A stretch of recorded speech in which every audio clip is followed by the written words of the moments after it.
বাংলা ভাষা, বাংলা সাহিত্য, আমরা সবাই।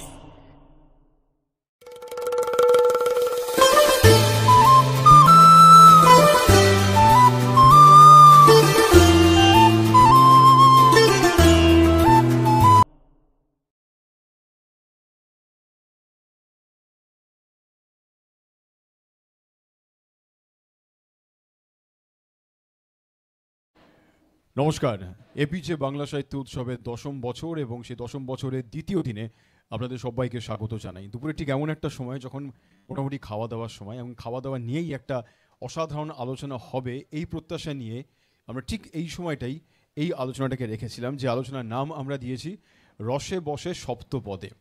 বাঙালি স্বাভাবিক সপ্তপদে হোক বা তার বেশি পদে খাবার খেতে অভ্যস্ত, আবার তার সঙ্গে দীর্ঘ ই যোগ করলে যে সপ্তপদী হয় তা বড়ই উত্তম এবং সুচিত্রাময়। খাওয়া দাওয়ারও উত্তম হয়, আর খাওয়া দাওয়ারের ছবি তুললে তা তো সুচিত্র হতেই পারে। ঠিক এরকম একটা জায়গায় তার মধ্যে যখন রসে বসে পুরো ব্যাপারটা জুড়বে, তখন বুঝতেই পারছেন যে বাঙালি হাত এবং পাত ভরে থাকবে এমন কিছুতে যা শুধুমাত্র খাবার নয়, তার সঙ্গে সঙ্গে বাঙালির সংস্কৃতিও জুড়ে রয়েছে।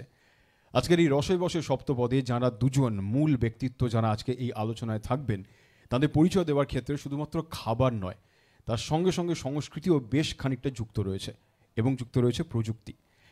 এমন একজনের সঙ্গে পরিচয় করাবো যার সঙ্গে যার ভাবনা চিন্তায় শুধুমাত্র খাবার নয়, প্রযুক্তি কাজ করছে ওতপ্রোতভাবে। এবং প্রথাগতভাবে বাঙালি বললে সারা দুনিয়াতে প্রথম যে শব্দটার সঙ্গে অনেকেই পরিচিত, উচ্চারণটা যাই হোক না কেন, সেই শব্দটা তাদের পারিবারিক সম্পত্তি বলে থাকেনি, সেটা সারা দুনিয়ার বাঙালির এবং অবাঙালির পাতে এবং হাতে বিভিন্নভাবে উঠেছে। রসগোল্লা, যে রসগোল্লা বাঙালির পরিচয়, সেই রসগোল্লা নিয়ে নানা রকম পরীক্ষা নিরীক্ষা এবং তাকে প্রযুক্তির মাধ্যমে, শুধু তাই নয়, যা হয় আর কি, বাঙালি তো শিল্প রসেও থাকে। রসগোল্লার মালিক তিনি রসগোল্লাকে পৌঁছে দিয়েছেন বাঙালির কাছে, তিনি শিল্প রসেও নিজেও ডুবে রয়েছেন, অন্যান্যদের ডুবিয়েও রাখেন। তিনি ধীমান দাস কেসি দাসের কর্ণধার। তিনি এই প্রজন্মের এবং আগামী প্রজন্মের কাছেও বাঙালির রসগোল্লাকে আরও বেশি করে পৌঁছে দিচ্ছেন। আরেকজন যিনি, তিনি শেফ হিসেবে তার কাজ শুরু করলো, তার বাইরেও নানান পরীক্ষা নিরীক্ষা করতে করতেই যে উত্তম আর সুচিত্রার কথা বললাম, তিনি সেইভাবে সাজিয়ে তুলেছেন তার যে রেস্তোরাঁ, তার ভিতরের অংশটুকু, তার আমেজ, তার আবহ, সেখানে সিনেমা যেরকম রয়েছে তার সঙ্গে সঙ্গে খাওয়া দাওয়ারও মিশে গেছে। বাঙালি সংস্কৃতি, বাঙালি খাওয়া দাওয়া দুই মিলিয়ে মিশিয়ে সপ্তপদে তিনি গড়ে তুলেছেন সপ্তপদী যে রেস্তোরাঁ। এই সপ্তপদী এবং কেসি দাস, সপ্তপদীর কর্ণধার মিস্টার রঞ্জন বিশ্বাস আমাদের সঙ্গে উপস্থিত রয়েছেন আজকে। আমরা তাঁকেও স্বাগত জানাই আমাদের আজকের এই আলোচনায়। এই দুজন এবছর তাদের সংস্থার মাধ্যমে আমাদের সঙ্গে জলযোগ সহযোগী হয়েছেন। জলযোগটা সামান্য যোগাযোগ বটে আমাদের জন্য, কিন্তু আসলে তারা পুরো এপিজে বাংলা সাহিত্য উৎসবের 10ম বছরের উদযাপনের প্রত্যেকটা মুহূর্তে বিভিন্নভাবে আমাদের সঙ্গে রয়েছেন। তাদের দুজনকেই সাদরে আমন্ত্রণ জানিয়েছিলাম আমরা, তারা স্বাগত আপনাদের জানাই আমরা যে আপনারা আজকে এখানে উপস্থিত হয়েছেন। অনেক অনেক ধন্যবাদ আপনাদের।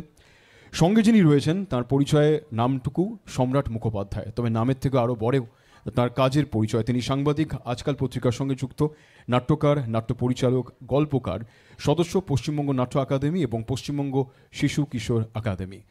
রসে বসে সপ্তপদে আলোচনা। সম্রাটবাবু, আমি আপনাকে অনুরোধ করব আলোচনা শুরু করার জন্য।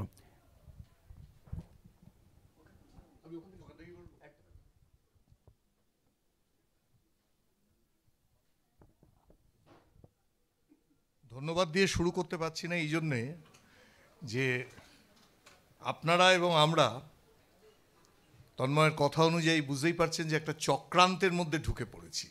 সেই চক্রান্তটা হচ্ছে যে দুপুরবেলা, এখন বাজে 2টো, ওরা আমাদের খাবার থালা থেকে দূরে সরিয়ে খাবার নিয়ে আলোচনা করাচ্ছে। তো ফলে খুব স্বাভাবিকভাবেই আমাদের যেটা করতে হবে সেটা হচ্ছে আমাদের এই শুকনো আলোচনাটাকে যতটা পারা যায় আমরা আমাদের খাবার দাবারের রসে, ঝোলে, চচ্চড়িতে মাখিয়ে সুস্বাদু করে কি করে আপনাদের সামনে হাজির করা যায় সেইটে দেখা যাক। বহু বছর আগে এখান থেকে একটু দূরে শঙ্কর আমাকে বলেছিলেন, মণিশঙ্কর মুখোপাধ্যায়, যে তিনি আর খাবারের কথা কি জানেন, যিনি শুধু খাবারটাই জানেন। অর্থাৎ খাবারের কথা বলতে গেলে খাবার মানে শুধু খাবার নয়, খাবার মানে কিন্তু বিশ্ব ব্রহ্মাণ্ড।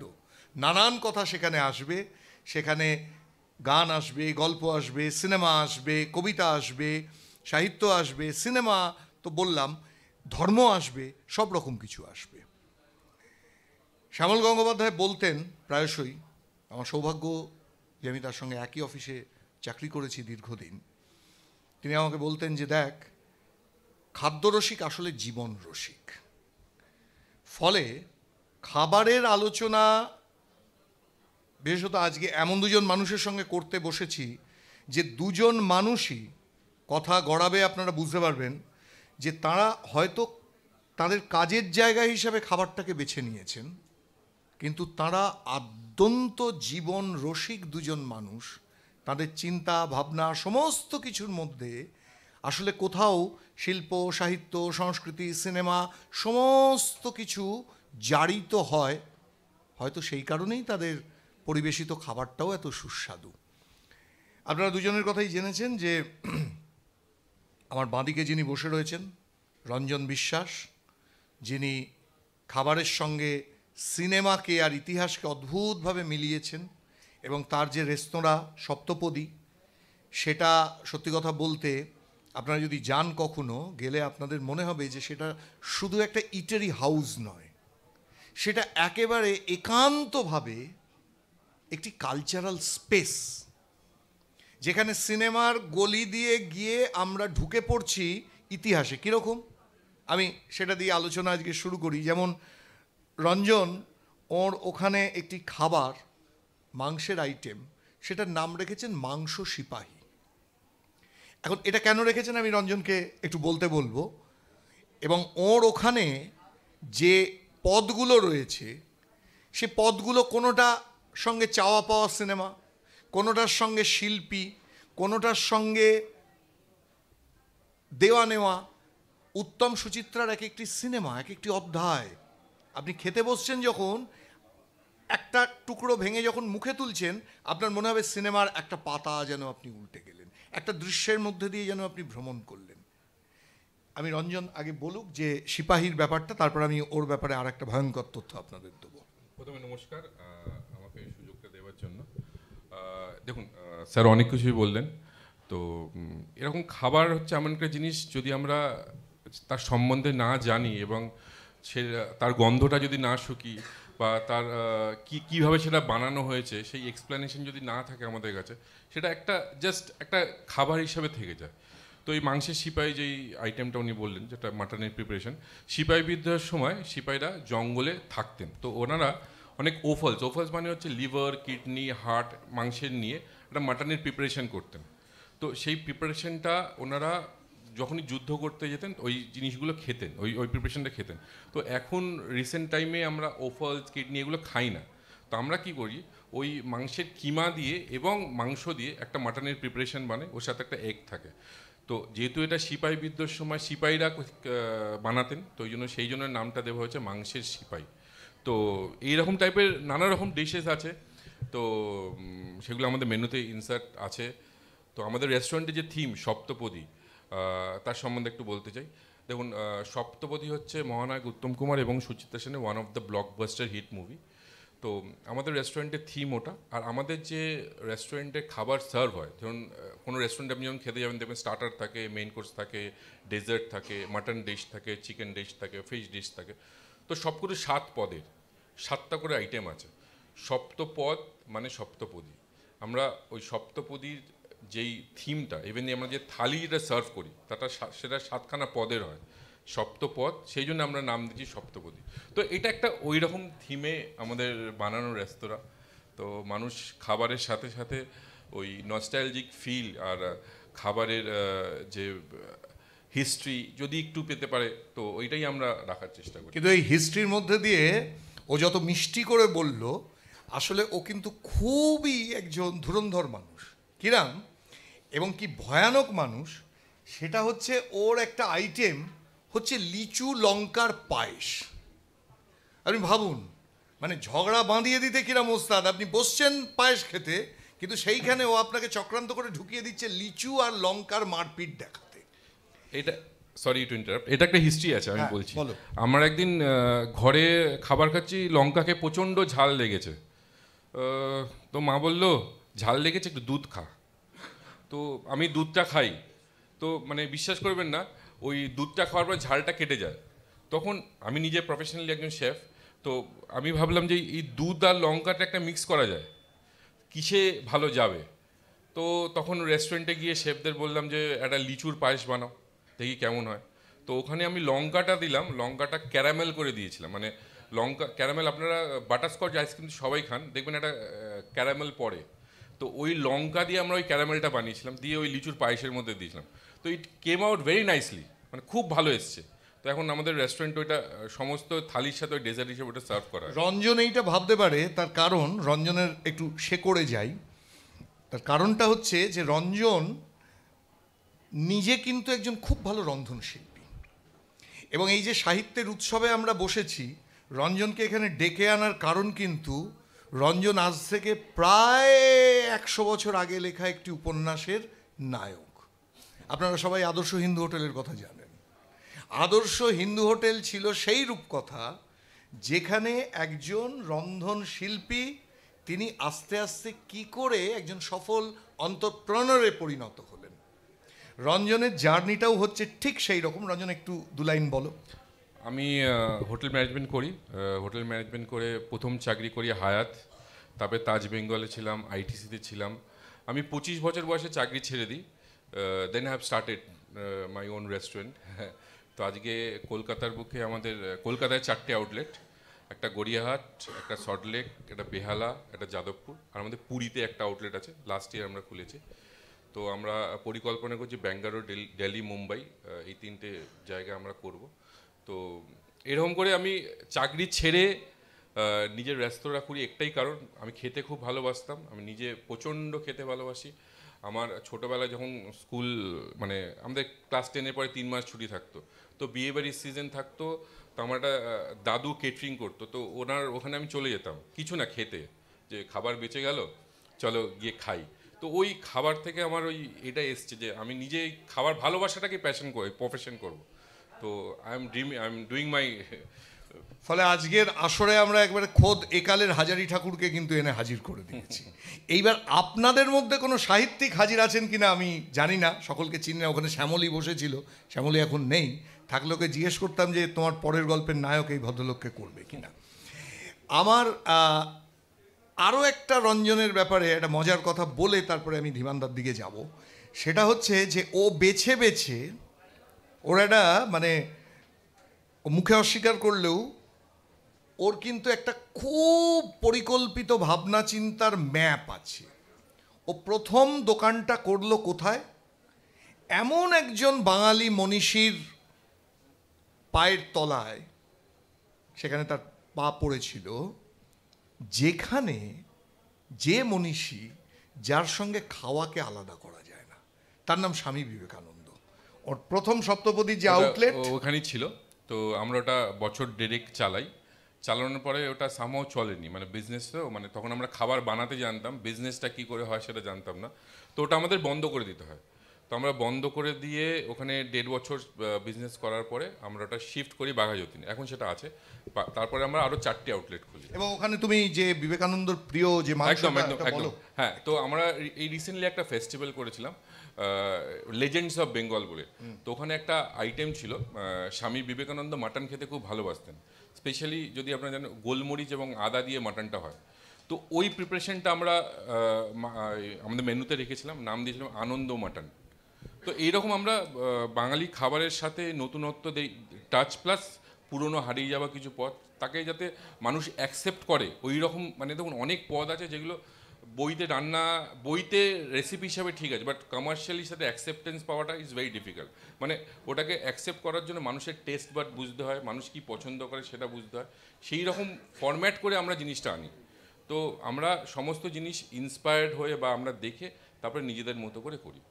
আমার এটা শুনতে শুনতে খুব রোমাঞ্চ লাগছে। আমি বসে বসে ভাবছি যে ও যেখানে বিবেকানন্দর নামে মাংসের এই পদ রান্না করছে, ঠিক সেইখান দিয়েই বিবেকানন্দ 100 বছর আগে ফিরছেন ওই ওই ওই রাস্তা দিয়ে, যেখানে বিবেকানন্দ বিকেলবেলা ব্যায়াম করে ফিরছেন খাসির মাংসের মাথা দেওয়া ঘুগনি কিনে, যেটা বিবেকানন্দর সান্ধ্য সব থেকে প্রিয় খাবার ছিল। একদম। এবার এই উত্তর কলকাতা দিয়ে আমি একটু খাওয়ার ইতিহাস থেকে ভূগোলে চলে যাই, কারণ বাগবাজার সেই বিবেকানন্দ কানেকশন আবার, যে বিবেকানন্দর সঙ্গে ওই বাগবাজারে দেখা হলো কেন রামকৃষ্ণদেবের, বাঙালির ইতিহাসটা ঘুরে গেল কেন সাংস্কৃতিকভাবে, তার কারণ বিবেকানন্দ কোনো যুগমানবকে দেখতে যাচ্ছেন এটা ভেবে যাননি। তিনি শুনেছিলেন যে বলরাম বোসের বাড়িতে একজন সন্ন্যাসী আসেন, যে সন্ন্যাসীর কাছে গেলে তিনি আগতদের স্নেহবশত রসগোল্লা খেতে দেন। এইটা ছিল বিবেকানন্দর প্রথম যাওয়ার উপলক্ষ। মজার কথা যে প্রথম সাক্ষাতের দিন তিনি রসগোল্লা পাননি, এবং না পাওয়ার কারণে তিনি রীতিমতো রেগে গিয়েছিলেন। এখন এই রসগোল্লা, বাগবাজার, বিবেকানন্দ এসব নিয়ে আমার বলা কম উচিত। যিনি বলবেন তিনি ধীমান দাস, যিনি কেসি দাস, কৃষ্ণচন্দ্র দাস, তার যে প্রতিষ্ঠান, সেই প্রতিষ্ঠানের বর্তমান কর্ণধার। ধীমান দা, আপনি শুরু করুন, তারপর বল গড়াবে।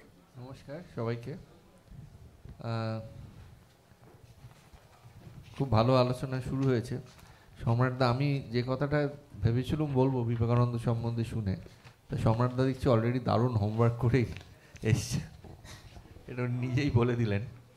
এবং সত্যি এটা মহেন্দ্র দত্তের বইতে লেখা আছে যে রামচন্দ্র দত্ত যখন উনি যেতে চাননি ঠাকুরের সঙ্গে দেখা করবার জন্যে, ওই রসগোল্লার লোভ দেখিয়েই নিয়ে গেছিলেন যে আমাকে কি রসগোল্লা খাওয়াবে গেলে, তখন হ্যাঁ, সেই লোভ দেখি। কারণ নবীন দাসের দোকানটা ওই আমাদের বলরাম মন্দিরের খুবই কাছে ছিলেন, এবং মহারাজরা একদমই সমস্তই যা মিষ্টি দরকার হতো ওই নবীন দাসকেই অর্ডার দিতেন। এক সেকেন্ড শুধু থামাবো, যেহেতু বিবেকানন্দ এবং রসগোল্লা এলো, আমি এটা বলার লোভ সামলাতে পারছি না।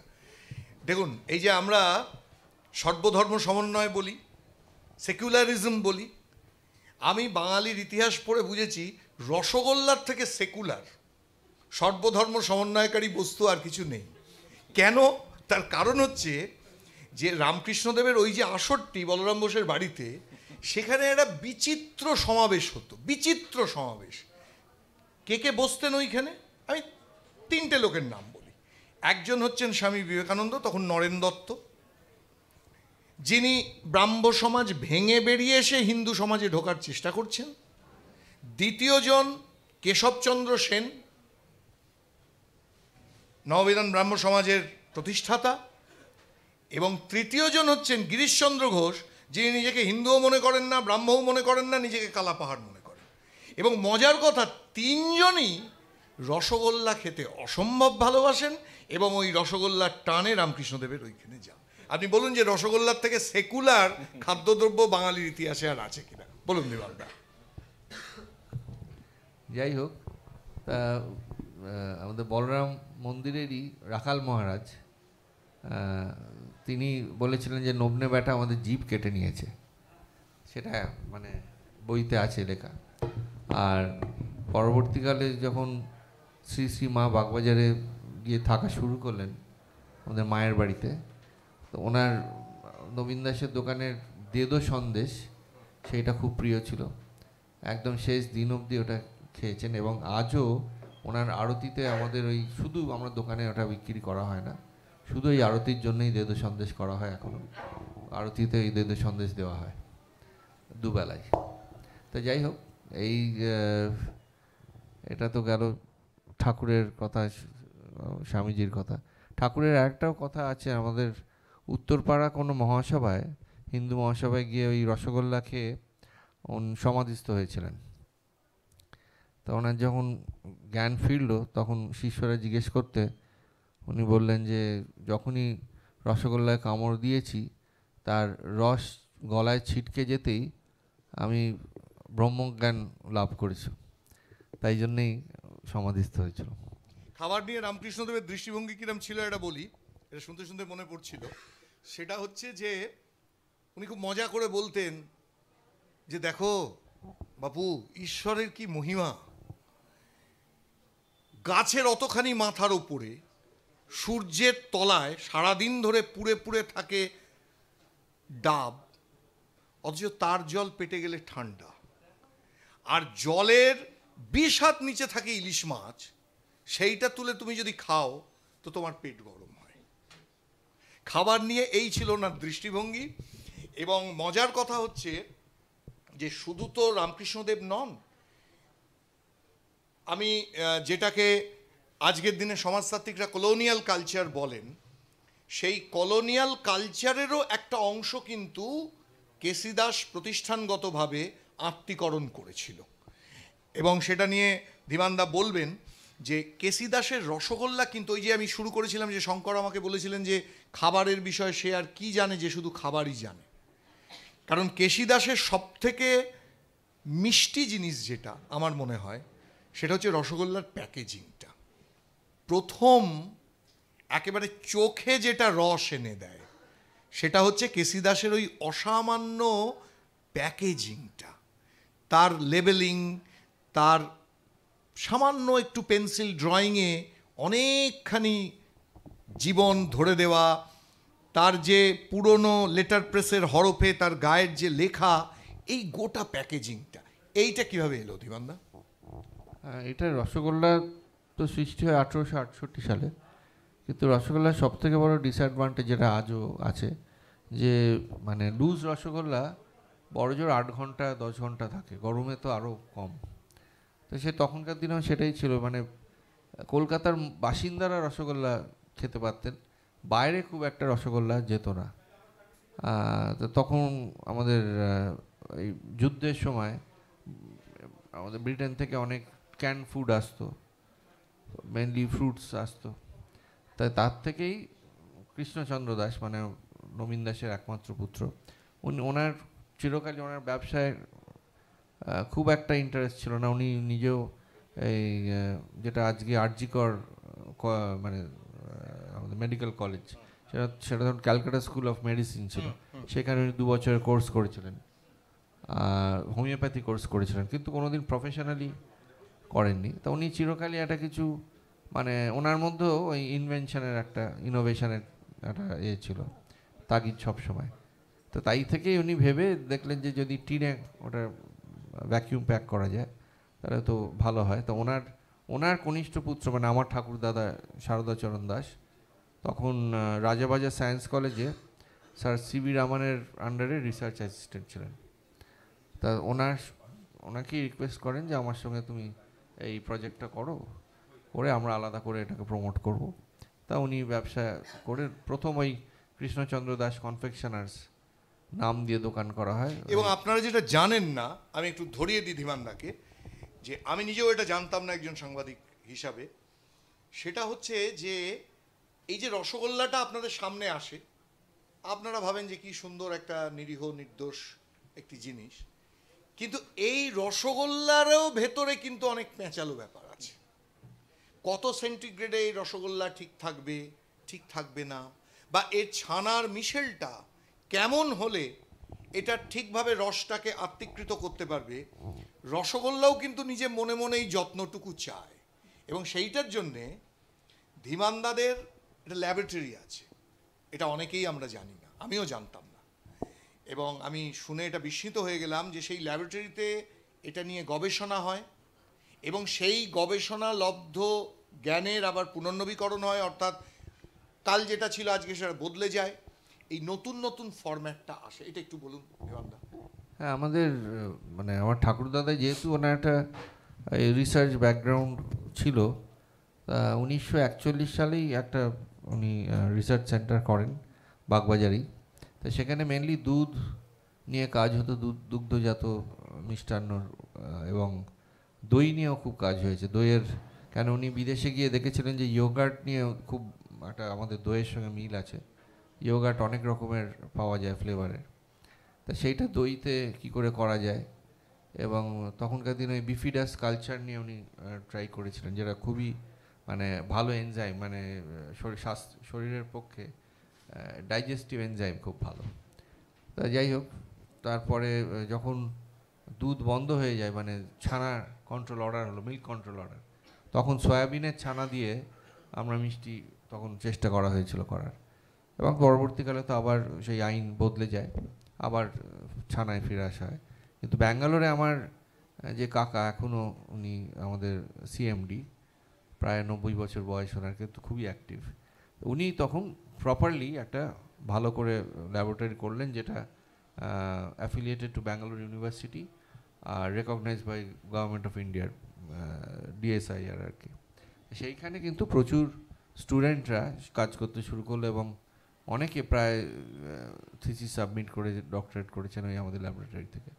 এবং সেখান থেকেই এখন যে আমদই সবাই বলছে, আমরা 80s থেকেই কিন্তু আমের দই এবং এবং এই সুগার ফ্রি এখন একটা ট্রেন্ড হয়েছে। 1970-তেই আমাদের সুগার ফ্রি রসগোল্লা এবং এগুলো তো সবই বিদেশ যাচ্ছে। বিদেশে আমাদের সুগার ফ্রিটা অতটা যায় না, রসগোল্লাটা যায়। এটাই একটা আমাদের মানে ডিসঅ্যাডভান্টেজ এই ছানার মিষ্টির।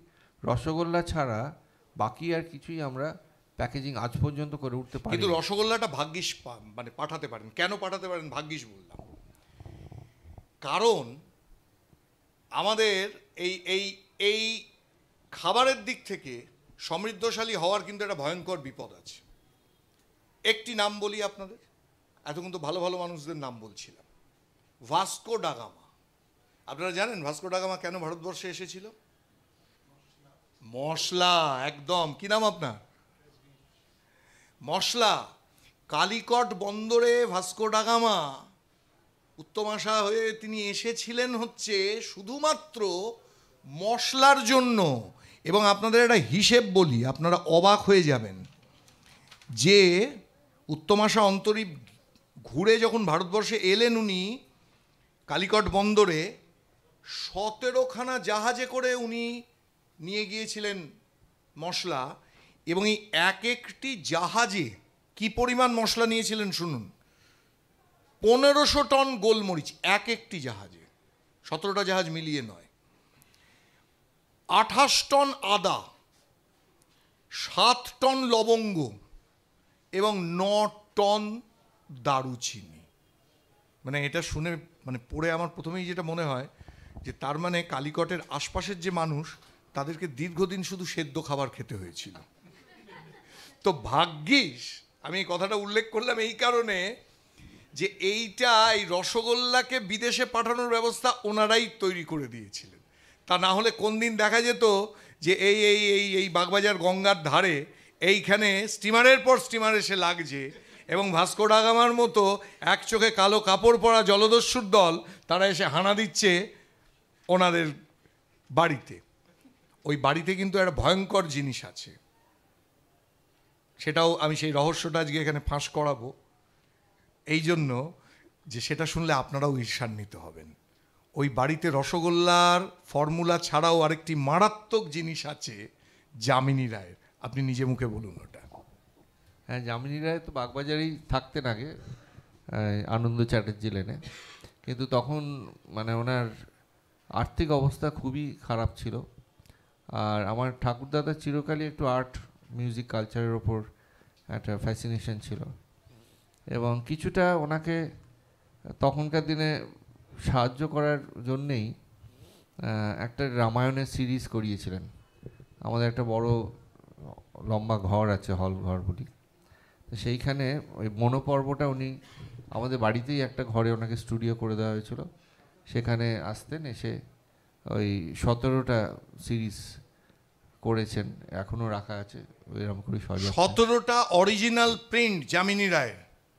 আমার ধারণা ফেলুদা এই শহরেরই কোথাও একটা থাকেন, রজনী সেন রোডে। তো উনি সম্ভবত সতর্ক হলেন এবং তোপসেকে বললেন এটা শোনার পরে যে খেয়াল রাখতে হবে রে তোপসে, খেয়াল রাখতে হবে। আমি আবার একটু রঞ্জনের কাছে যাই। সেটা হচ্ছে রঞ্জনকে তো আমি নায়ক করে তাকে বসিয়ে রেখেছি। তো হাজারি ঠাকুরের যে গপ্প, সেই গপ্পের মধ্যে কিন্তু সেটা আসলে একটা ক্রনিক্যাল, একজন রন্ধনশিল্পীর ক্রনিক্যাল। এক এক ধরনের ভোজন শিল্পীকে পার করার গল্প। তো সেরকম অনেক ভোজন শিল্পী তো রঞ্জনের সঙ্গে রোজ মোলাকাত করে। তো রঞ্জন এরকম দু একজন, আমি খদ্দের শব্দটা এখানে ব্যবহার করতে চাইছি না, হ্যাঁ, দু একজন ক্ষুধার্ত রসিকের গল্প তুমি বলো যাদের সঙ্গে তোমার মোলাকাত হয়েছে। দেখুন, আমি যখন কর্মরত ছিলাম তো আমার খুব মানে ফেভারিট বলতে পারেন, বা বাঙালির, যেহেতু বাঙালিরা ফুটবল প্রেমী, তো ডিয়েগো ম্যারাডোনাকে খাওয়ানোর সুযোগ হয়েছিল। তো আমি তখন আইটিসি সোনারে চাকরি করি। তো রাত্রির তখন বাজে ওই 11:30 12টা, আর মানে ভাগ্যবশত I was there in the night shift. তো ম্যারাডোনা ওই বারাসাতের একটা স্টেডিয়াম উদ্বোধন করে এসছেন। তো ওনার যে মানে ওনাদের দোভাষী থাকে, মানে ট্রান্সলেটার যে ইংলিশ, তো হি কেম টু দ্য, মানে ও আমাদের কিচেনে এলো। তো উনি একটা পাস্তা খাবেন। তো আমার তখন মনে আছে, তখন আমাদের হোটেলে ফোন নিয়ে যেতে দিত না, স্মার্টফোন ছিল না, তো যথারীতি জমা। তো আমি স্প্যাগেটি বোলোগনেস বানিয়েছিলাম, একটা পাস্তা স্প্যাগেটি বোলোগনেস।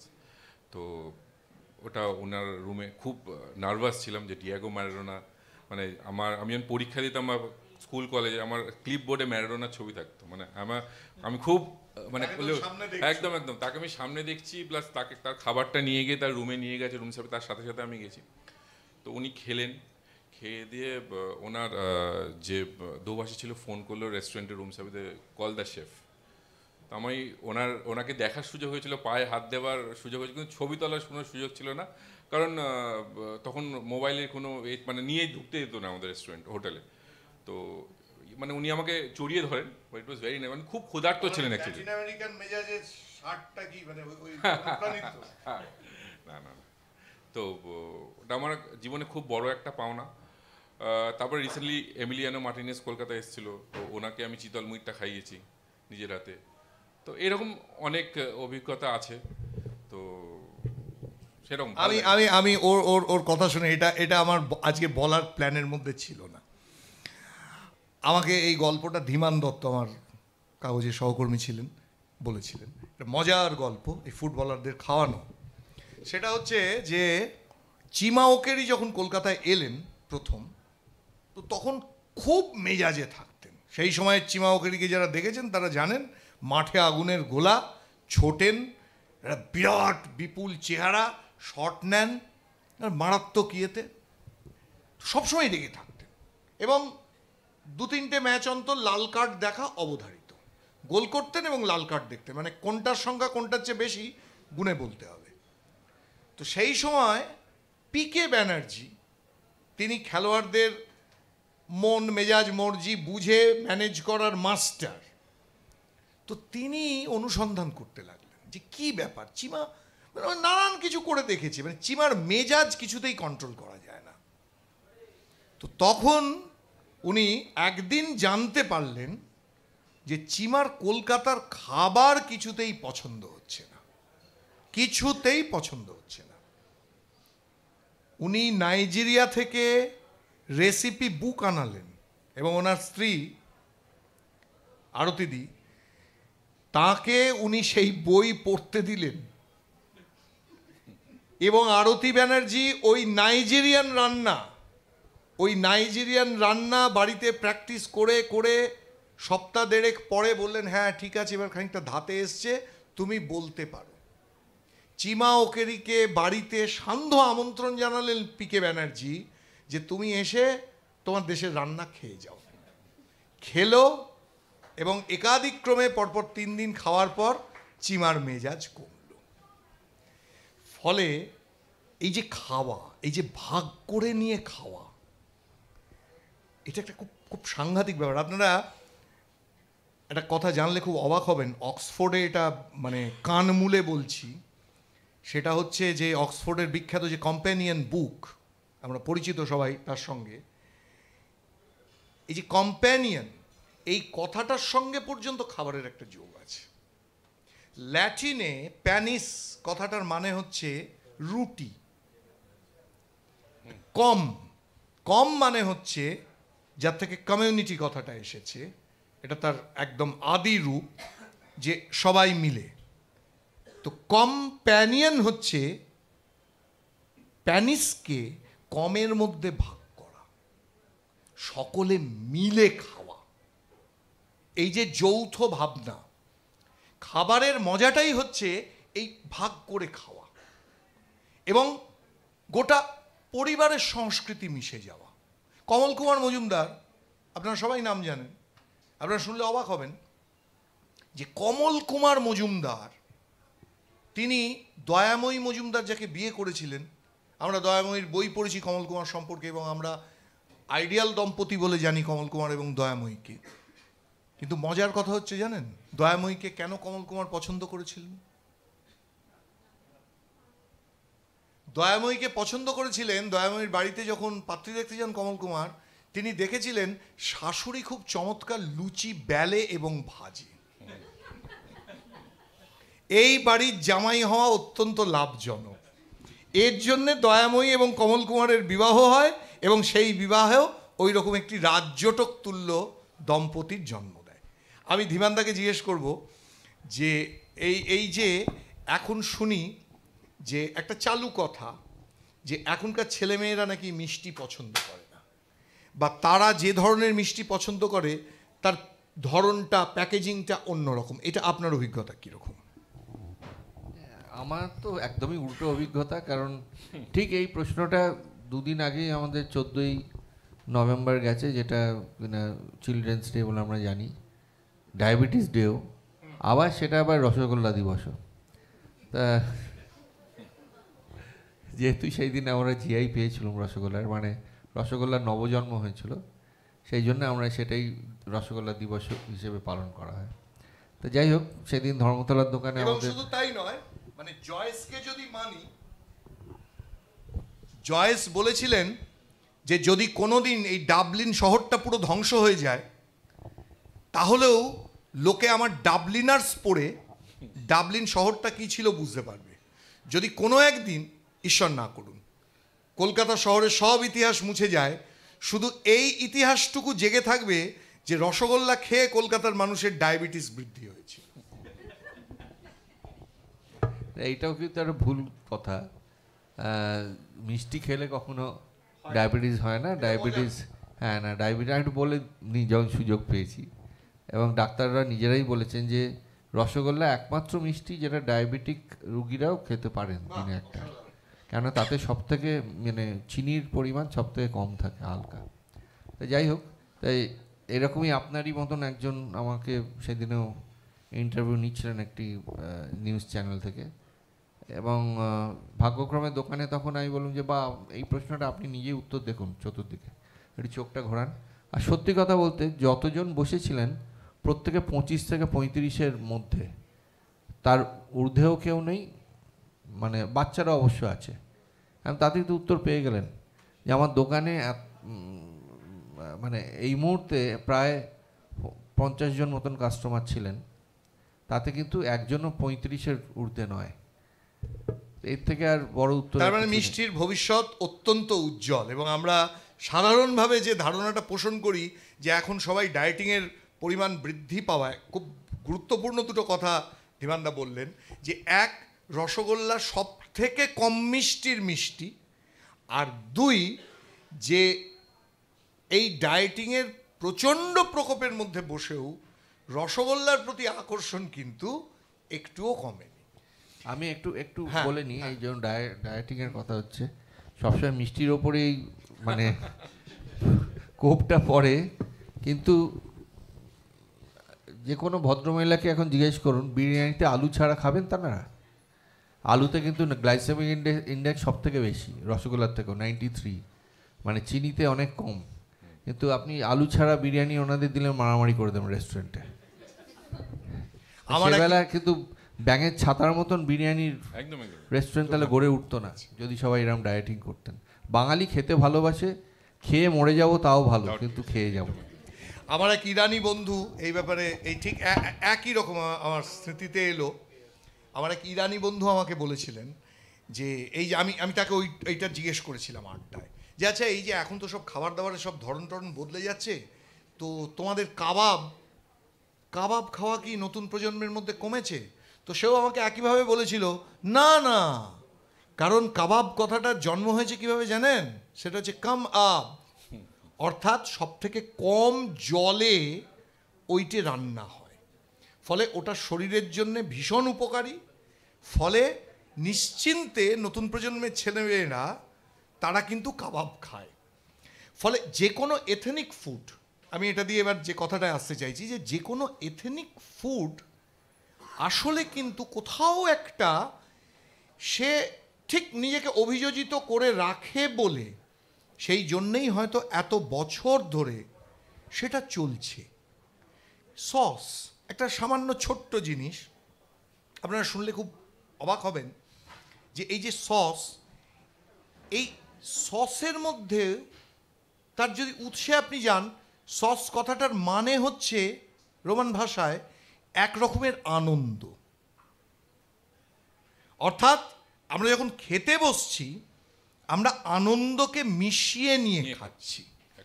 এবং এটা সাহিত্য উৎসব যেহেতু, সেই কারণে আমি সাহিত্যের কথা দিয়েই এই আলোচনা শেষের দিকে গড়াবো, যে আসলে সাহিত্যের সঙ্গে খাওয়ার একটা অবিচ্ছেদ্য অংশ আছে। এবং এখানে ঋতলিনারা বসে রয়েছে, আমি ওদের কাছে আবেদন জানাবো যে যতবার ওরা সাহিত্য উৎসব করবেন এরকম খাওয়া দাওয়ার জন্য যেন একটা ছোট্ট সেশন রাখেন।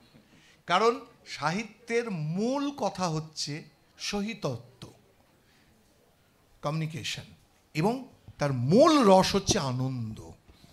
ঠিক একইভাবে যে কোনো খাবার, সেই খাবার কিন্তু আসলে কোথাও একটা আনন্দের দিকে গড়িয়ে যায়, এবং সে আনন্দের দিকে গড়ানোর জন্যে তার ভেতর যেমন এই নানা রকম ধর্মের কথা থাকে, তার ভেতর নানা রকম পরকীয়ার কথা থাকে। কিরম পরকীয়ার কথা থাকে একটা নিদর্শন দিই, একটা চালাকির নিদর্শন দিই, যে মানুষ খেতে ভালোবাসলে কিভাবে নিয়ম কানুনকে বেন্ড করে নেয়। এই যে আমরা ডায়েট এসব বলছি, সেটা হচ্ছে আপনাদের একটা মজার পুরনো শ্লোক বলি। সেটা হচ্ছে একটা শ্লোক ছিল অদ্ভুত পুরাণে, ইলিশ খলিশ চৈব ভেটকি মদগুড়ো এ বচ রহিত মৎস্য রাজেন্দ্র পঞ্চ মৎস্য নিরামিষা। এটা তোমার কাজে লাগবে রঞ্জন। কেন এই শ্লোকটা? ব্রাহ্মণেরা স্বাভাবিকভাবে নিরামিষাশী এবং তারা তখন মাছ খেতেন না। এই শ্লোকটি বলছে 5টি মাছ হচ্ছে নিরামিষ মাছ, অতএব আপনি ওটাকে নিরামিষ জ্ঞান করে খেতে পারেন। কি কি? ইলিশ, নামগুলো দেখুন, ইলিশ, খলিশৈব মানে খোলসে, ভেটকি, মদগুড় মানে মাগুর, এ বচ রহিত মৎস্য রাজেন্দ্র রুই মাছ, বাকিটা আর রইল কি? এবং এতেও যাদের মন ভরেনি তাদের জন্য বৃহৎ ধর্ম পুরাণের শ্লোক আছে, সেখানে বলা হচ্ছে যে রুই, পুঁটি, শোল জুড়ছে কিন্তু মাছ নিরামিষের মধ্যে। এবং এর পরেরটা শুনবেন, সাদা আর আঁশলা যে কোনো মাছ হয়ে গেল। ঠিক আছে, ফলে আনন্দে বাঁচুন, খেয়ে বাঁচুন। তুমি এইটা না, আমি একটা ছোট হ্যাঁ। ইনসিডেন্ট তো আমার লাইফে ঘটেছে, যেটা আমি আপনাদের শেয়ার করতে খুব মজার। তো আমি রেস্টুরেন্টে, একটা রাশিয়ান কাপল 3 দিন ধরে আমাদের রেস্টুরেন্টে খাওয়া দাওয়া করছে, ঠিক আছে। তো একদিন খিচুড়ি, মানে ওরা না ঠিক বাঙালি খাবারটা পছন্দ করে না, তো ওনাদের মতো করে কিছু বানিয়ে দেওয়া হচ্ছে। তো একদিন আমি সেদিনকে ছিলাম, তো আমি বললাম না, আমাদের বাঙালি খাবারই খাওয়াবো।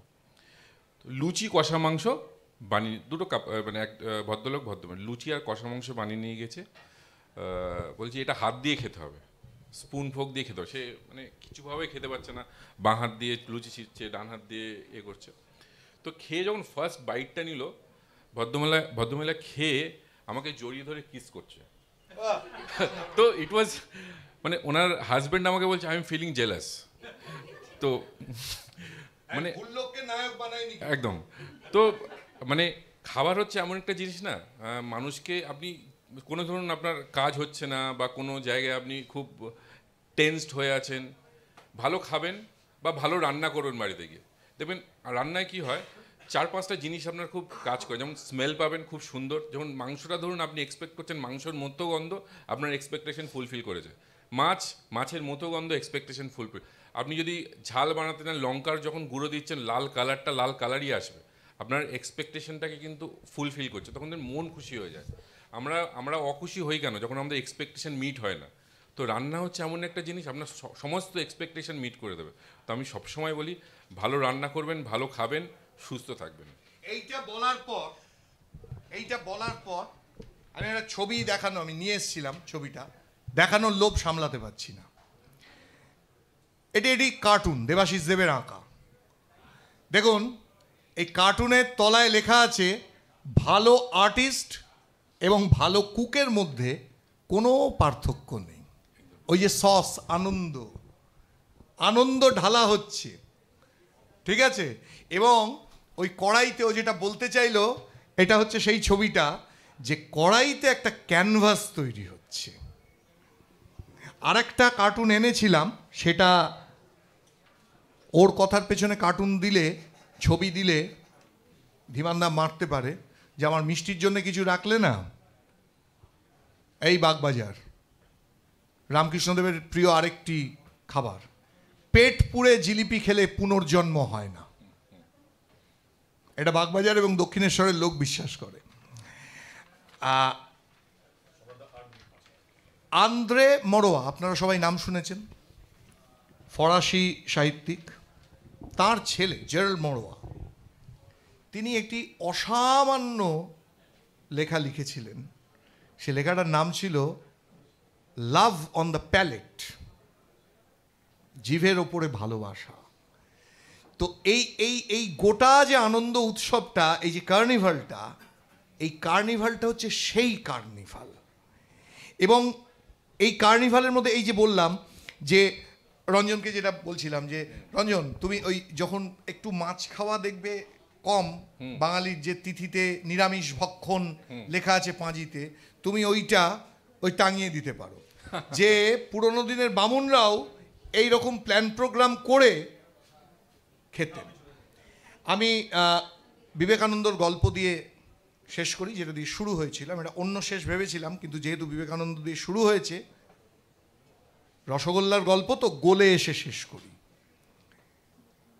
বিবেকানন্দ ছাড়া এখানে যদি কেউ রামকৃষ্ণ মিশনের শিষ্য থেকে থাকেন, আমার গল্পটির প্রামাণিকতা আমি বলে রাখি, এটি শঙ্করের যে বিবেকানন্দকে নিয়ে 7টি অসামান্য গবেষণাধর্মী গ্রন্থ আছে, তার অন্তত 3টিতে এই ঘটনাটির উল্লেখ আছে। রামকৃষ্ণদেব মারা যাওয়ার পরে কে হবেন রামকৃষ্ণদেবের প্রকৃত উত্তরাধিকারী, এই নিয়ে কিন্তু লড়াই ছিল। এবং বিবেকানন্দর সমান জনপ্রিয় ছিলেন শারদানন্দ, স্বামী শারদানন্দ। এবং একটা সময় একাংশের কাছে মনে হতো যে হয়তো শারদানন্দই হবেন। যে ঘটনাটা একটা অদ্ভুতভাবে ভেদরেখা তৈরি করে, সেই ঘটনাটি হলো যে যেদিন রামকৃষ্ণদেব মারা যান, সেদিন প্রচণ্ড বৃষ্টি, একদম বর্ষণক্লান্ত দিন।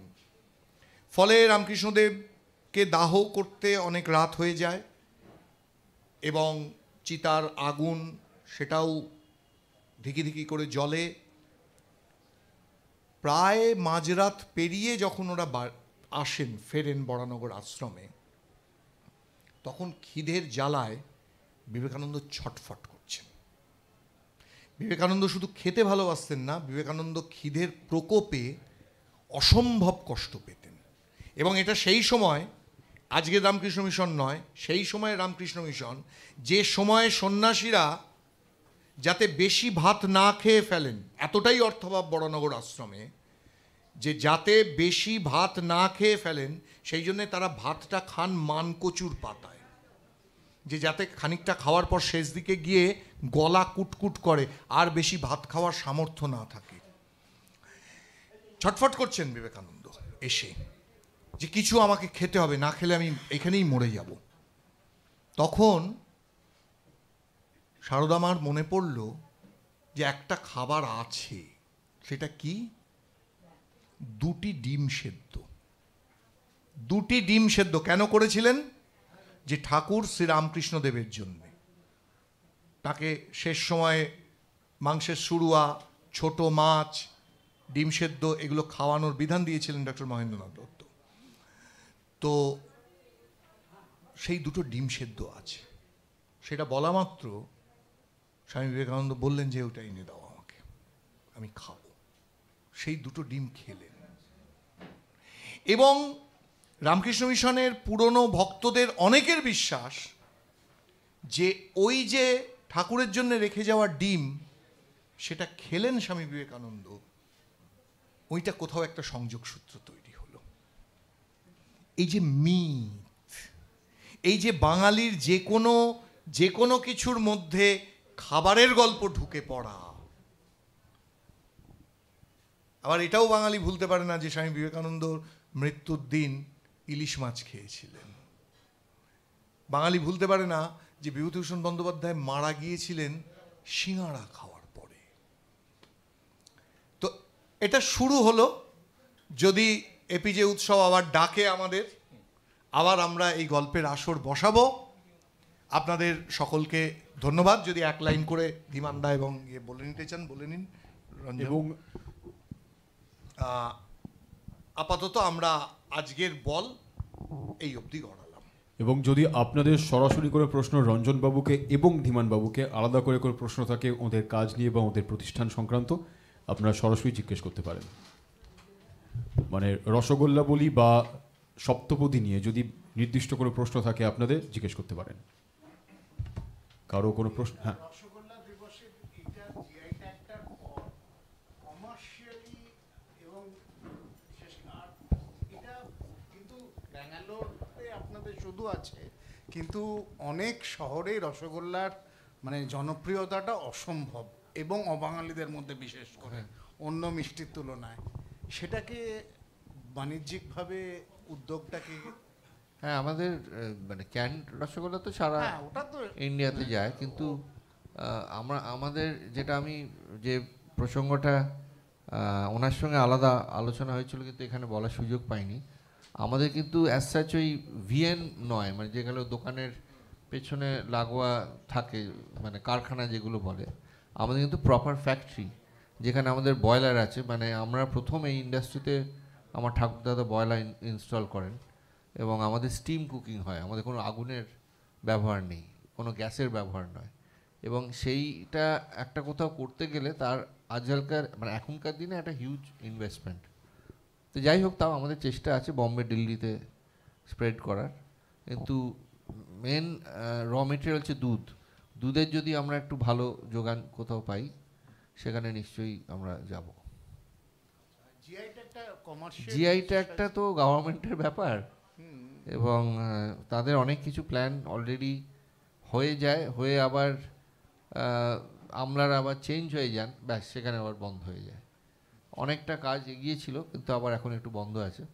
তবে আমাদের মুখ্যমন্ত্রী এই ব্যাপারে খুবই মানে অ্যাক্টিভ আমাদের জিআই নিয়ে।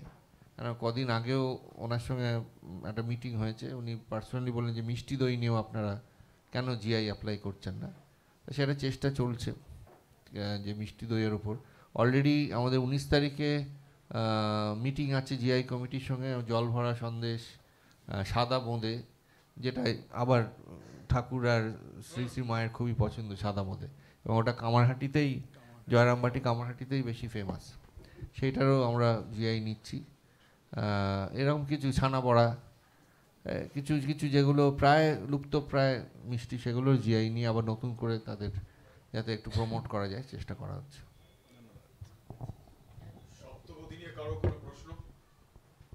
মানে সপ্তপদীর খাবার নিয়ে বা সেই কিছু নিয়ে, মানে বাঙালির খাওয়া দাওয়ার হতে পারে। কারণ আমার সঙ্গে যখন রঞ্জনবাবুর ফোনে কথা হয়েছিল, খুব ভালো একটা বিষয় নিয়ে আলোচনা হয়েছিল যে বাঙালির এই যে মানে স্বাদ যেটা বলি আমরা, শুধু খাওয়ায় নয়, বাঙালির শব্দ কিন্তু অনেকটা এসেছে বিদেশ থেকে। সে খাবার দাবারের বেশ কিছু উপকরণ কিন্তু বিদেশে থেকে আসা, বা বাঙালি বা বাংলার এই যে ভূমি তার বাইরে থেকে আসা। আপনি যদি একটু অ্যাড করতে চান আপনি এই বিষয়ে। যদি আমাদের কলকাতা, আমরা সবাই জানি ইতিহাসে যে Kolkata was the capital of India. তো যত বিদেশিরা they have settled in Kolkata, মানে কলকাতা থেকে বাণিজ্য শুরু করে। তো ওনারা অনেক কিছু দিয়ে গেছেন, এবার অনেক কিছু নিয়ে গেছেন। স্যার প্রথমেই মেনশন করলেন অনেক কিছু নিয়ে গেছেন, ব্যাস অনেক কিছু দিয়ে গেছেন। যেমন ধরুন এই যে শুক্তো যেটা আমরা খাচ্ছি, it is a Portuguese stew, ঠিক আছে? ওটা আমরা আমাদের মতো করে বানাই with coconut and everything, drumstick, উচ্ছেটা আমরা ইনক্লুড করি। যেমন এই কবিরাজি বলুন বা ফিশ ফ্রাই বলুন, কাটলেট বলুন, এই কবিরাজি কেম ফ্রম কাভারেজ, মানে ওরা মাছের ওপরে কাভারেজ দিয়ে ফ্রাই করতো, সেই জন্য ওই কবিরাজি জিনিসটা এসছে। ফিশ ফ্রাই, যেটা আমরা ফিশ ফ্রাই বলি, actually fried fish. Cutlet, croquette, এগুলো সব ওইখান থেকে এসছে। কিন্তু কলকাতায় অনেক বেশি পপুলার হয়েছে বিকজ বাঙালিরা, মানে কলকাতার মানুষ, নট অনলি বেঙ্গলি, মানে কলকাতার মানুষরা প্রচণ্ড খাদ্যপ্রেমী। আমরা যখন একটা হয় না, ওয়্যার ইজ ডিমান্ড যেখানে থাকে সেখানে সাপ্লাই হয়, ডিমান্ড সাপ্লাই, সেখানে কলকাতায় সমস্ত খাবারের ইন্ডাস্ট্রিটা কলকাতা দিয়ে শুরু হয়েছে, সারা বিশ্বে ছড়িয়ে গেছে। উত্তর কলকাতা একটা তেলের খনি বলা যায়। উত্তর কলকাতা, এখন সাউথ ক্যালকাটাও লোকে প্রচণ্ড পছন্দ করে খাওয়া দাওয়া, মানে বাইরে খাওয়া দাওয়া, রেস্টুরেন্টে গিয়ে খাওয়া দাওয়া। ইভেন আমরা সবাই এখন প্রচেষ্টা করি মানুষকে সুস্থ রাখার, মানে সুস্থ খাবার দেওয়ার, good oils, good quality of rice and vegetables, fresh, সব কিছু আমরা প্রকিউরমেন্টটা খুব ভালোভাবে দেখি, যে মানুষ খেয়ে সুস্থ থাকুক, বারবার আসুক। তো সেটাই। আমি একটু সপ্তপদী নিয়ে একটু বলি। আমার খুব রিসেন্টলি, খুব বেশি দিন নয়, রঞ্জনের সঙ্গে আলাপ, এবং খুব কয়েকদিন আগেই আমার সৌভাগ্য হয়েছিল রেস্টুরেন্টে যাওয়ার। আমি একটাই বলতে পারি সপ্তপদী নিয়ে, যে এখানে কিন্তু শুধুই আপনি মানে খাবারটা খেতে, মানে টেস্টের জন্য যাবেন না, একটা খাবারের মধ্যে একটা খুব প্যাশান আছে। আমি দেখেছি প্রত্যেকটা আইটেমের মধ্যে একটা প্যাশান আছে, এবং ওর মধ্যেও সেটা শুধু ব্যবসা করবো বলে এরকম অনেকেই আজকাল করছে, থিম দিয়ে রেস্টুরেন্ট করছে মানুষকে আকর্ষণ করার জন্য, কিন্তু তাদের দেখবেন খাবারের দিকে অতটা নজর নেই, মানে টেস্টটা সেই তুলনায় নয়। সপ্তপদীর এইটাই হচ্ছে একটা আলাদা, আমি বললাম, গুণ, ভীষণ প্যাশন। মনে হয় যে বাড়িতে বসে আদর করে কেউ খাওয়াচ্ছেন। তাই জন্য সকলে যাবেন সপ্তপদীতে, অবশ্যই খাবেন। আর রসগোল্লা, লাস্টের রসগোল্লাটা যেন মাস্ট রাখতেই হবে। এর থেকে ভালো শেষ আর কিছু হয় না। ফলে আজকের জন্যে আপনাদের সবার শুভ দ্বীপ্রহর, এবং সবার খাওয়ার আনন্দময় হোক। খেয়াল করে দেখবেন যে দুই রাষ্ট্রের মধ্যে বা দুই নেতার মধ্যে মাঝে মাঝে দ্বিপাক্ষিক চুক্তি হয়। এখানে দ্বিপাক্ষিক ভক্তি দেখলাম, সেই দ্বিপাক্ষিক ভক্তিটাকে বাড়ানোর জন্য আমরা একটা কাজ করব। ধীমানদা, আপনি আপনার কেসি দাসের মিষ্টি আপনি তুলে দেবেন রঞ্জনবাবুর হাতে। রঞ্জনবাবু সপ্তপদীর একটা প্যাকেট, এটা অবশ্য সবাইকে দেওয়া হচ্ছে, কিন্তু এটা মানে ওদের খাবার যেন ওদেরকে আরেকবার আমরা দিচ্ছি, এরকম করছে একটা ব্যাপার আমরা করতে চাইছি। তাহলে দ্বিপাক্ষিক ভক্তি যেটা আমরা একটু আগে দেখতে পেলাম, রঞ্জনবাবুকে আমি একটু অনুরোধ করবো এগিয়ে আসার জন্য। না, উল্টো হচ্ছে, ধীমানদা ওটা দেবেন রঞ্জনবাবুকে। হ্যাঁ, আমি যে দ্বিপাক্ষিক চুক্তির পরে হয় না একটা ফাইল বদল হয়, তার জায়গায় এটা হচ্ছে। আচ্ছা, আরেকবার মনে হচ্ছে ওরা ছবিটা তুলতে চাইছেন, ওই যে বদলটা হচ্ছে, ধীমানদা একটু হাতটা আপনি হ্যাঁ, মানে ওটা ধরার জন্য আর কি, হ্যাঁ, যেন দেওয়া হচ্ছে। ছবি তো বুঝবে না যে কতক্ষণ পরে আরেকবার হয়েছে, সেকেন্ড টেক, অ্যাকশন ইত্যাদি হয়েছে। এইবার রঞ্জনবাবু ওটা আপনি ওটাকে রেখে পড়ুন, দিন আমাকে দিন। হ্যাঁ, এটা বেশ লাইভে যারা দেখছেন তারা লোভ দিতেই পারেন, বা যারা সামনে দেখছেন, কিন্তু ওই যা হয়, কেসি দাস আপনাদের অত্যন্ত পরিচিত প্রতিষ্ঠান, সপ্তপদীতে যেতে হবে এবার এই স্বাদটুকু নেওয়ার জন্য। এটা খাবারের করমর্দন। হ্যাঁ, খাবারের করমর্দন। এবার আমরা সম্রাটবাবুকে একই সঙ্গে দিয়ে দিই আগে, কেসি দাসের তরফ থেকে এবং সপ্তপদীর তরফ থেকে এই যৌথ উপহার আপনার জন্য। কেউ হাততালি দিচ্ছে না, কারণ কেউ পাচ্ছে না। হ্যাঁ, এই হাত, যে হাত আপনার হাততালির জন্য ব্যবহার করছেন, সেই হাতে খাওয়ার জন্য আপনাদের ওখানে যেতে হবে। এবার এপিজে বাংলা সাহিত্য উৎসবের তরফ থেকে আপনাদের জন্য আমাদের তরফ থেকে একটু উপহার আমরা ধীমানবাবুর হাতে আমাদের তরফ থেকে উপহার তুলে দিচ্ছি। কেউ কথা রাখেনি মতো, কেউ হাততালি দেয়নি বলতে, কেউ বললাম না, হাততালি পেয়েছি আমরা। রঞ্জনবাবুর জন্য আমাদের তরফ থেকে উপহার, এপিজে বাংলা সাহিত্য উৎসবের তরফ থেকে অক্সফোর্ড বুক স্টোর আয়োজিত এই সাহিত্য উৎসব, এবং সম্রাটবাবুর জন্য আমাদের তরফ থেকে উপহার। এটা 10ম বছর, বুঝতেই পারছেন, এই 10 বছর ধরে আমরা এইভাবে চেষ্টা করছি সাহিত্য এবং মানে বাংলা বাঙালিয়ানাকে মিশিয়ে দেওয়ার। আপনাদের তিনজনকে অনেক অনেক ধন্যবাদ আমাদের আজকে এতটা সময় দিয়ে আমাদের সঙ্গে থাকার জন্য। বিশেষ